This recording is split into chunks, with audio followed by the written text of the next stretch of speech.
दक्षिणामूर्तिवर्णमाला स्तोत्रम्।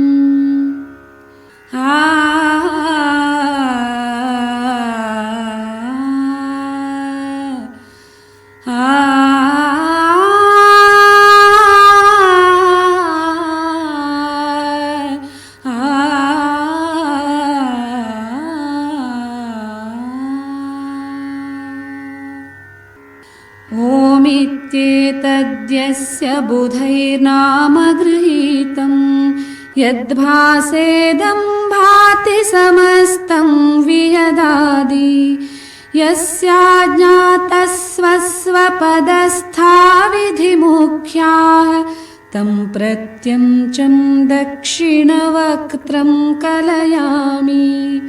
तं प्रत्यञ्चं दक्षिणवक्त्रं कलयामि।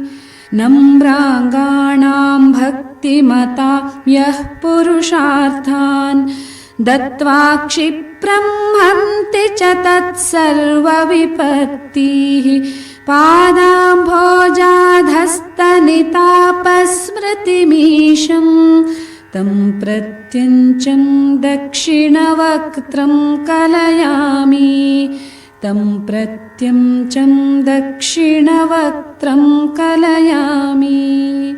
मोहध्वस्त्यैवैनिकवैयासिकिमुख्याः संविन्मुद्रा पुस्तकवीणाक्षगुणान्यम् हस्ताम्भोजैर्बिभ्रतमाराधितवन्तः तं प्रत्यञ्चं दक्षिणवक्त्रं कलयामि।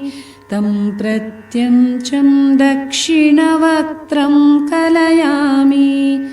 भद्रारूढं भद्रदमाराधयितॄणां भक्तिश्रद्धापूर्वकमीशं प्रणमन्ति आदित्यायं वाञ्छितसिद्ध्यै करुणाब्धिं तं प्रत्यञ्चं दक्षिणवक्त्रं कलयामि। तं प्रत्यञ्चं दक्षिणवक्त्रं कलयामि।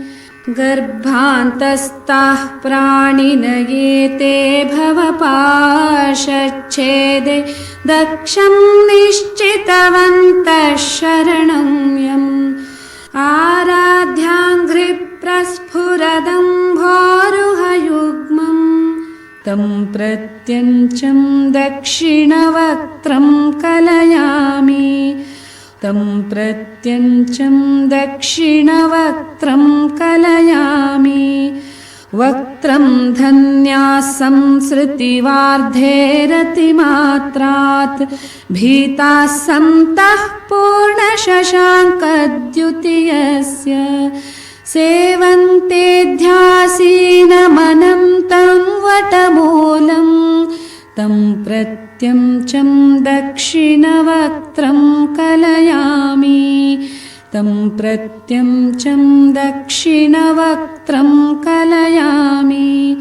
तेजस्तोमैरङ्गदसङ्घट्टितभास्वन् माणिक्योत्थैर्भासितविश्वोरुचिरैर्यः तेजोमूर्तिं खानिलतेजः प्रमुखाब्धिं तं प्रत्यञ्चं दक्षिणवक्त्रं कलयामि।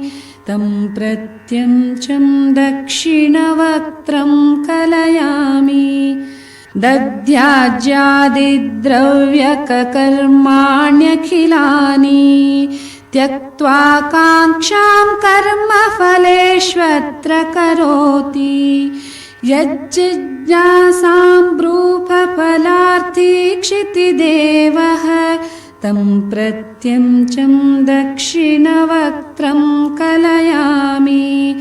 तं प्रत्यञ्चं दक्षिणवक्त्रं कलयामि।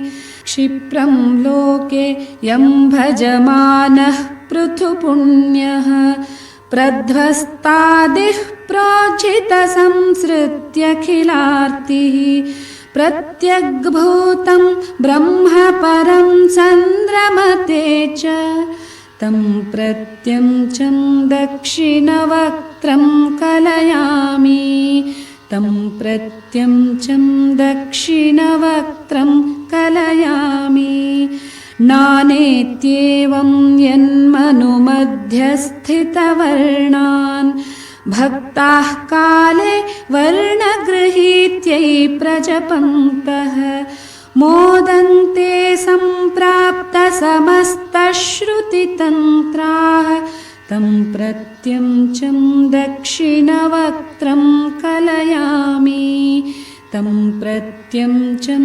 दक्षिणवक्त्रं कलयामि मूर्तिश्छाया निर्जितमन्दाकिनिकुन्दप्रालेयाम्भो राशिसुधाभूतिसुरेभा यस्याभ्राभाहासविधौ दक्षशिरोधिः तं प्रत्यञ्चं दक्षिणवक्त्रं कलयामि तं प्रत्यञ्चं दक्षिणवक्त्रं कलयामि तप्तस्वर्णच्छायजटाजूटकटाः प्रोद्यद्वीचीवल्लिविराजत् सुरसिन्धुं नित्यं सूक्ष्मं नित्यनिरस्ताखिलदोषं तं प्रत्यञ्चं दक्षिणवक्त्रं कलयामि तं प्रत्यञ्चं दक्षिणवक्त्रं कलयामि येन ज्ञातेनैव समस्तं विदितं स्यात् यस्मादन्यद्वस्तु जगत्यां शशशृङ्गम् यं प्राप्तानां नास्ति परं प्राप्यमनादिं तं प्रत्यञ्चं दक्षिणवक्त्रं कलयामि तं प्रत्यञ्चं दक्षिणवक्त्रं कलयामि मत्तो मारो यस्य ललाटाक्षि भवाग्निस्फूर्जत्किल प्रोषित भस्मीकृतदेहः